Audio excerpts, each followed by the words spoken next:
Bom, nesse vídeo eu vou fazer uma introdução ao sistema nervoso autônomo.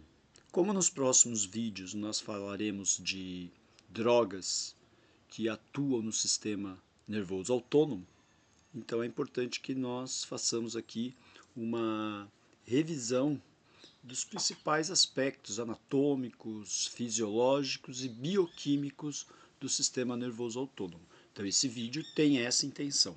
Nos próximos vídeos nós vamos ver como que as drogas interferem, né, nesse sistema. Então vamos lá.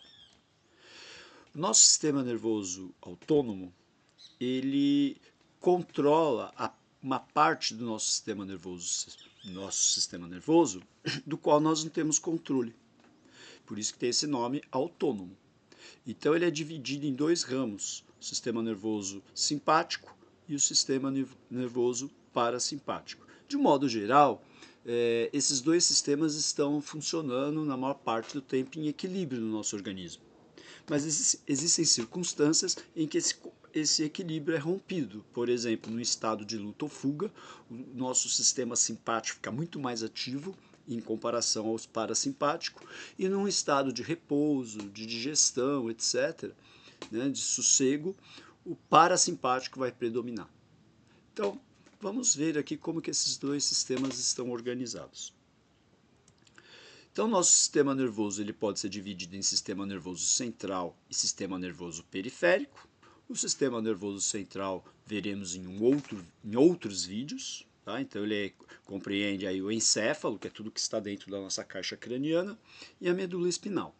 Já o sistema nervoso periférico, ele pode ser dividido de forma bastante simples em sistema nervoso somático e sistema nervoso autônomo. Esse sistema nervoso autônomo que é dividido em sistema nervoso simpático e sistema nervoso parasimpático. E é nesses dois sistemas que nós vamos focar nossa atenção nesse vídeo. Então, de um modo geral, você tem aqui o sistema nervoso central, que compreende o encéfalo e a medula espinal. E o sistema nervoso periférico é formado pelas fibras nervosas que se originam na medula e se ramificam, se inervam todo o nosso corpo. Tá? Então aqui do lado tem a medula, né, uma ilustração da medula com essas fibras nervosas que partem da medula espinal. Aqui está aqui, né, coluna vertebral, e você vê aqui os nervos, né, saindo de dentro dessa, né, por essas aberturas que as vértebras apresentam. Bom, para nós, então, anatomicamente, né, é um resumo bastante simples, mas dá para vocês se situarem, né, de como está organizado esse sistema nervoso autônomo. Mas, para nós que vamos falar de farmacologia do sistema nervoso autônomo, é importante a gente entender os aspectos bioquímicos desse sistema. Então, aqui nesse esquema que eu montei, nós temos representados aqui o sistema simpático e o parasimpático. Então, as fibras nervosas do sistema simpático e do sistema parasimpático. Então, tanto um quanto o outro são constituídos de duas fibras. E essa primeira fibra, ela se origina na medula espinal. Então, aqui esse retângulo amarelo está representando justamente a medula espinal. Então, olha só, no caso do sistema simpático, as fibras, essa primeira fibra aqui, elas se originam ali na região torácica e lombar da medula espinal, enquanto que no caso do sistema parasimpático, essas fibras se originam na região cervical e sacral da medula espinal. Então veja bem, tanto o simpático quanto o parasimpático, como vocês podem ver aqui, são constituídos de duas fibras. E há uma região em que essas fibras se conectam. Essa região onde acontece essa comunicação entre as duas fibras, nós chamamos de gânglio autonômico. Tá? Então, como essa região é o gânglio, nós damos o nome de gânglio, essa primeira fibra que parte da medula espinal e vai até o gânglio, nós damos o nome de fibras pré-ganglionares. Então isso acontece tanto no simpático quanto no parasimpático. E a segunda fibra, que vai do gânglio até os órgãos e os diferentes tecidos do nosso corpo, nós damos o nome de fibras pós-ganglionares. Tá? Então é assim, anatomicamente, que está constituído o nosso sistema simpático e parasimpático.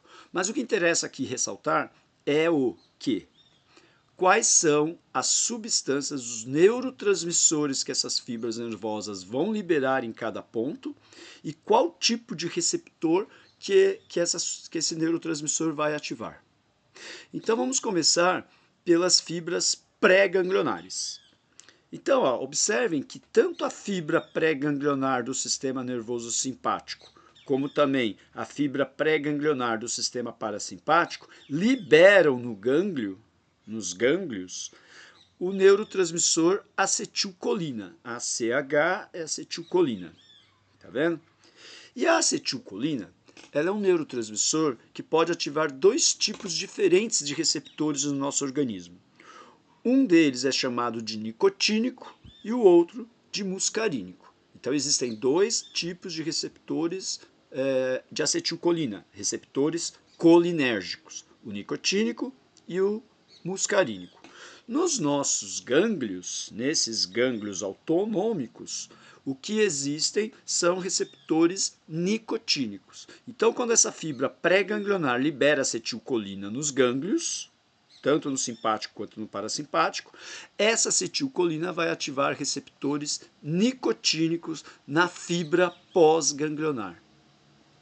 Então, até aqui, bioquimicamente falando, o simpático e o parasimpático são iguais. Tá? Então, observem que aqui nessa região vai haver a liberação de acetilcolina, então no gânglio vai haver a liberação de acetilcolina, que vai ativar receptores nicotínicos na fibra pós-ganglionar e vai estimular essa fibra pós-ganglionar. Então, até aqui, como eu disse, os dois sistemas são iguais no aspecto bioquímico.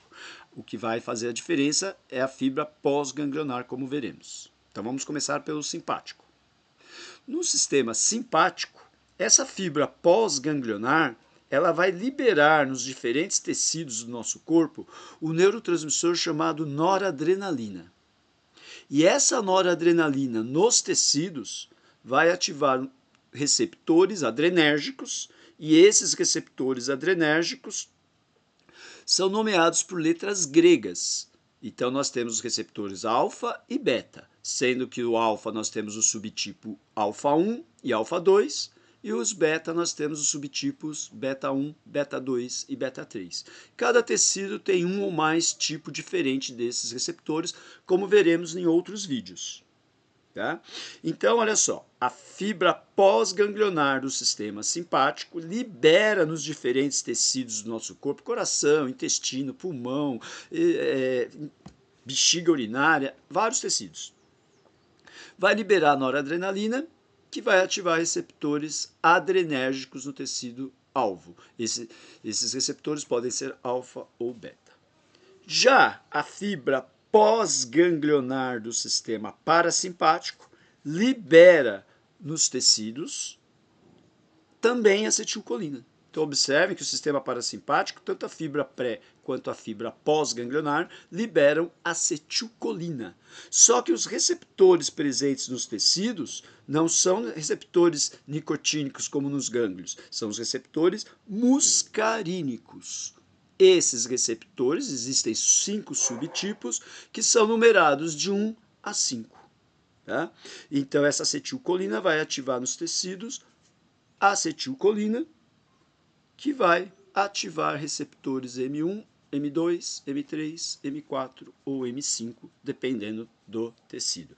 Então, assim está organizado nosso sistema nervoso autônomo. Mas aqui ainda tem uma exceção. A exceção é a seguinte: as nossas glândulas sudoríparas, embora ela receba terminações nervosas do sistema simpático, a fibra pós-ganglionar, essa fibra pós-ganglionar que chega até as glândulas sudoríparas, embora ela faça parte do sistema simpático, ela libera acetilcolina também.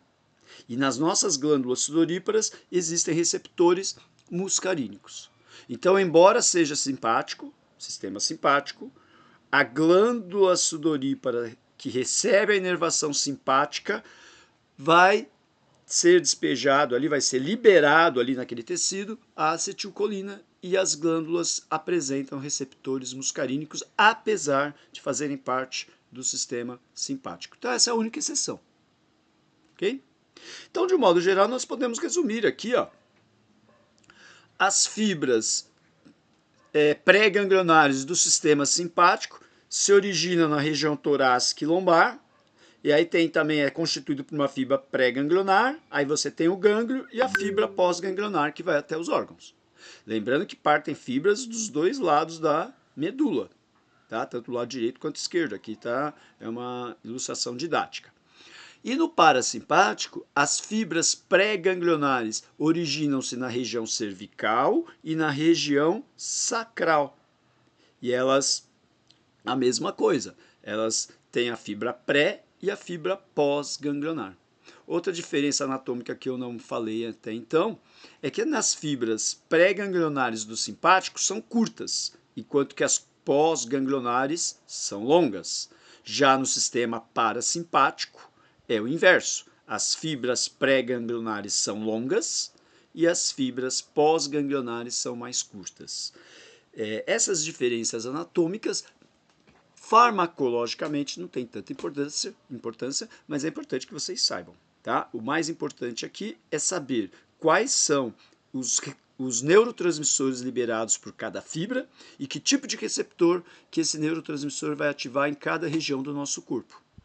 No próximo vídeo, nós vamos ver quais são as ações que o simpático e o parasimpático promove em cada um desses tecidos, para que depois nós possamos entender o que as drogas vão promover em cada um deles. Ok? Então aguardem os próximos vídeos.